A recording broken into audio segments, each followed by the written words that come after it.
당신의 집안과 당신들 자식의 먹거리가 될 것이요.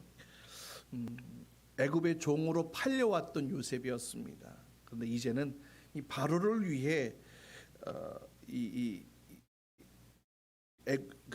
애굽 땅에 그 먹을거리를 위해 이 자신의 몸과 자신의 토지를 다 내어놓는 그 사람들을 사는 그런 역할로 180도 뒤집히게 되어졌습니다.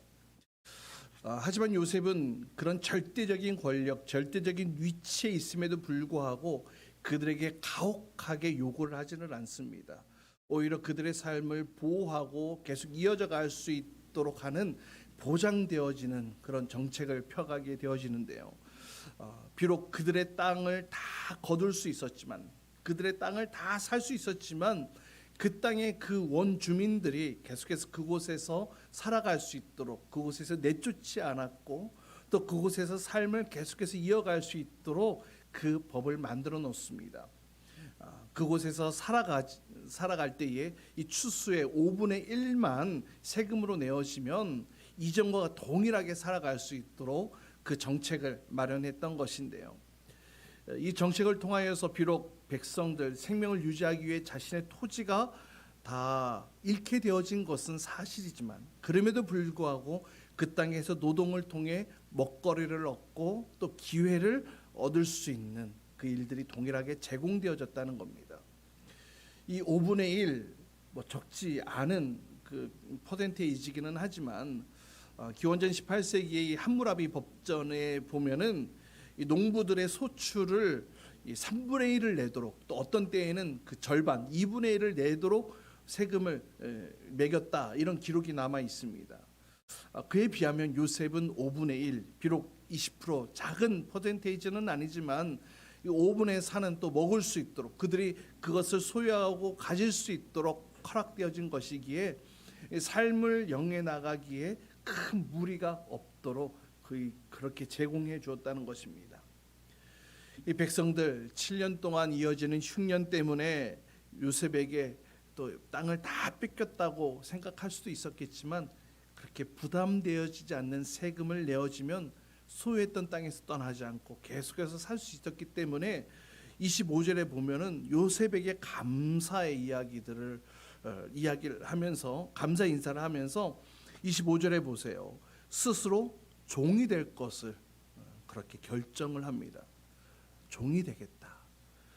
여러분, 종이라는 것은요, 이 주인과 종의 관계가 형성되어지면, 물론 종은 주인에게 나의 생명을 맡겨야 되고 또 그 명령에 복종해야 될 의무가 생기지만, 그와 동시에 내가 주인이 되어지면 나에게 온 이 종들에게 먹을 것을 제공해야 될 의무가 생기고, 또 종들의 생명을 보호해야 될 의무가 생기는 거예요.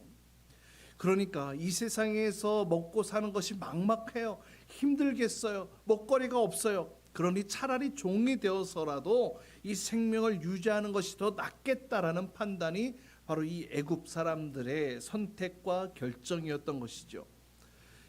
그런데 이것이 가능했던 이유, 그 주인이 악한 주인이었으면 아마 그러지 않았을 것입니다. 그러나 선한 통치자의 모습을 보여주었기 때문에 이 백성들도 믿고, 내가 당신께 나의 생명을, 나의 모든 것을 의탁하겠습니다 라고 결정하는 것 아니겠습니까?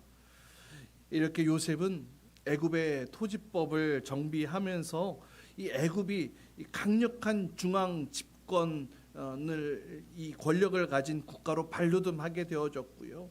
또 이후에 하나님의 백성들이 세워지는 그 이스라엘 땅이 바로 이런 선한 통치로 세워질 것에 대한 어떤 기준을 제시하는 그런 모습으로 오늘 요셉을 사용하고 있는 것들을 보게 됩니다. 뿐만 아닙니다. 26절 말씀 보세요.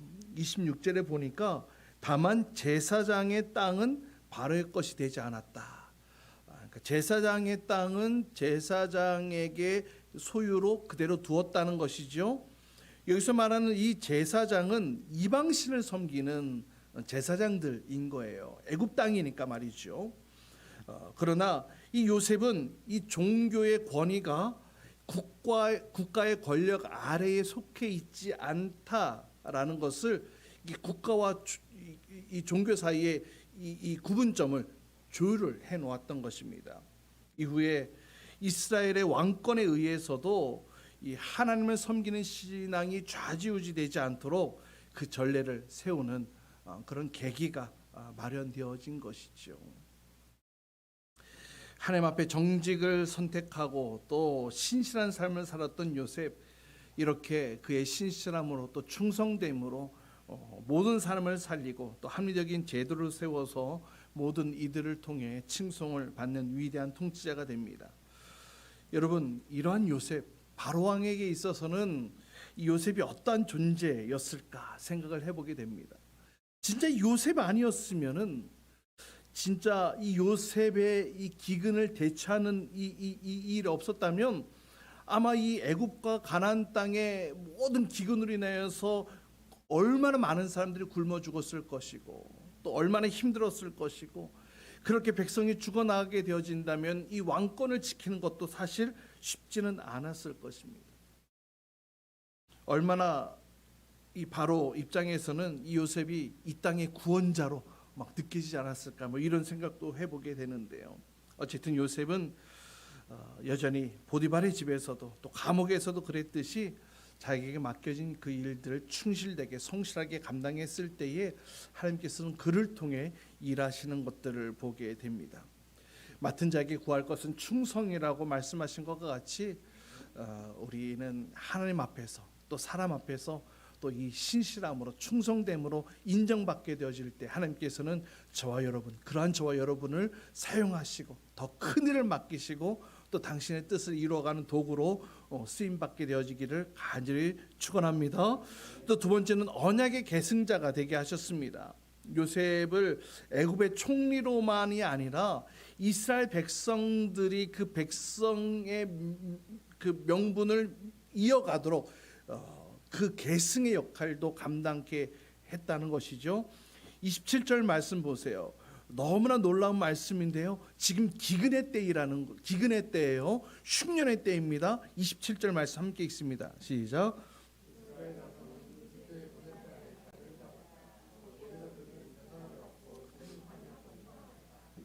재산을 얻었고 생육하고 번성을 했다. 어떠한 때예요? 기근의 때요. 할렐루야. 이것이 하나님께서 하시는 일인 줄 믿습니다. 당신의 백성들 포기하지 않고 붙드시고 보호하시고 함께 하시는 분이신 줄 믿으시길 바랍니다. 이 야곱과 그 형제들 이 고센 땅에 거주하면서 앞으로 하나님의 백성으로 세워지는 하나님의 백성의 나라가 세워져가는 그 발판을 이 요셉을 통해서 준비하게 하셨다는 겁니다. 아주 결정적인 역할을 하게 합니다. 그래서 아브라함과 이삭과 야곱에게 하나님께서 약속하신 대로 생육하여 번성하여 큰 민족을 이루고 나라를 이룰 수 있도록 그 일들을 요셉을 통해 행하시는 것들을 보게 됩니다. 우리가 너무나 잘 알고 있듯이 이 야곱과 그 가족들이 함께 이집트에 정착할 때에 이 70명으로 시작되어졌지만 이후에 그들이 출국할 때에 성인 남자만 60만 명, 가족들까지 자녀들까지 포함하면 한 200만 명이나 되어지는 엄청난 큰 민족을 이루게 함으로써 하나님께서는 그 일의 중심에 이 요셉을 이 언약의 계승자로 그 역할들을 감당케 하셨던 것들을 보게 됩니다. 요셉, 자기에게 주어진 사명을 충실하게 감당하고 성실하게 신실하게 감당했기 때문에 하나님께서 그를 그렇게 사용하신 줄 믿으시길 바랍니다. 뿐만 아닙니다. 29절로 31절까지 보면 이제 야곱이 죽을 날을 앞두고 자신의 유언과 같은 이야기들을 쭉 일러놓는데 자신의 맏아들을 불러놓고 이야기를 하는 것이 아니라 요셉을 불러다 놓고 내가 죽게 되어지면 이 이야기들을 펼쳐가는 것을 보게 됩니다. 자기의 시신을 이 약속의 땅 조상들의 묘 곁에 장사하도록 요셉에게 맹세하도록 이 일들을 부탁하고 또 지시합니다. 보통 이런 일들은 장자를 통해서 진행되어지기 마련일 텐데요. 요셉에게 지금 그 일을 맡기고 있는 것입니다.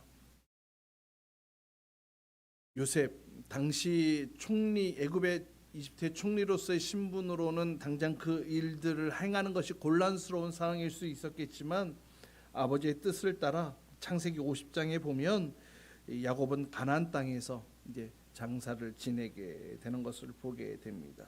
이처럼 요셉은 하나님 앞에 정직한 삶을 살면서 또 자기 가족은 언약의 백성의 합당한 모습으로 그 자리로 되돌려 놓은 것을 보게 됩니다. 사랑하는 여러분, 요셉은 어려서부터 순종의 아들이었어요. 성실의 아이콘이었습니다. 주어진 상황과 또 그 역할 속에서 늘 신실함으로 감당했던 요셉의 인생을 보게 됩니다. 바로 하나님은 이러한 자들을 통하여서 당신의 언약을 이어가는 언약의 계승자로 세워주시는 줄 믿으시길 바랍니다. 또 이러한 자들을 하나님께서 택하셔서 하나님께서 당신의 어떤 그 사명, 허락하신 하나님의 뜻을 이루어가는 도구로 세워주시는 줄 믿습니다. 애굽의 종으로 팔려왔던 요셉이었습니다. 그러나 하나님께서는 그 종을 애굽의 총리로 세워주셨고 선한 당신의 뜻을 감당할 수 있는 자로 하나님께서 그를 세우시고 사용하셨습니다. 사랑하는 여러분, 우리의 인생은 우리의 것이 아님을 믿으십니까? 인정하십니까? 우리의 인생 하나님께서 주도하고 계심을 믿고 계십니까? 나의 나된 것은 오직 하나님의 은혜라는 이 고백이 저와 여러분의 고백이 될 수 있기를 소망합니다. 이렇게 의미가 있는 삶을 살기 위해서 그 은혜에 합당한 자로 저와 여러분이 세워져야 되겠습니다. 그럴 때 우리는 하나님의 뜻을 발견하고 또 하나님의 귀하신 그 방법들을 또 우리가 해석해 나가며 충성되게 신실하게 우리가 하루하루를 감당해 나아갈 때에 하나님 우리를 통해 역전시키시고 또 우리를 도우시고 함께 하시고 형통케 하시는 또 하나님의 역사에 귀하게 쓰임 받는 저와 여러분 될 수 있기를 주님의 이름으로 축복합니다. 그 일을 통해서 우리 하나님 앞에 영광 올려드리는 그런 복된 모습으로 세워져 갈 수 있는 귀한 주의 백성들 될 수 있기를 주님의 이름으로 축복합니다. 우리 같이 함께 기도합시다. 먼저 우리 주신 말씀 붙드시면서 함께 통성을 기도합시다. 나의 주어진 인생이 늘 주님 앞에서 또 세상 앞에 충성되게 신실하게 감당하는 자가 되게 하여 주시고 또 이것을 통하여서 하나님의 뜻도 온전하게 이루어내는 귀한 도구로 쓰임받는 자가 되어지게 하여 주옵소서. 또 내가 아닌 하나님이 주도하시는 나의 인생이 되어지게 하여 주셔서 나에게 허락하신 사명 하나님의 뜻 이루어가는 그 놀라운 은혜들이 우리의 삶 가운데 펼쳐져 갈 수 있도록 나를 요셉과 같이 사용하여 주시옵소서. 오늘 먼저 주신 말씀 붙으시면서 기도하시고 또 여러분의 VIP 또 가정의 기도 제목들 함께 부르짖고 통성으로 기도하겠습니다.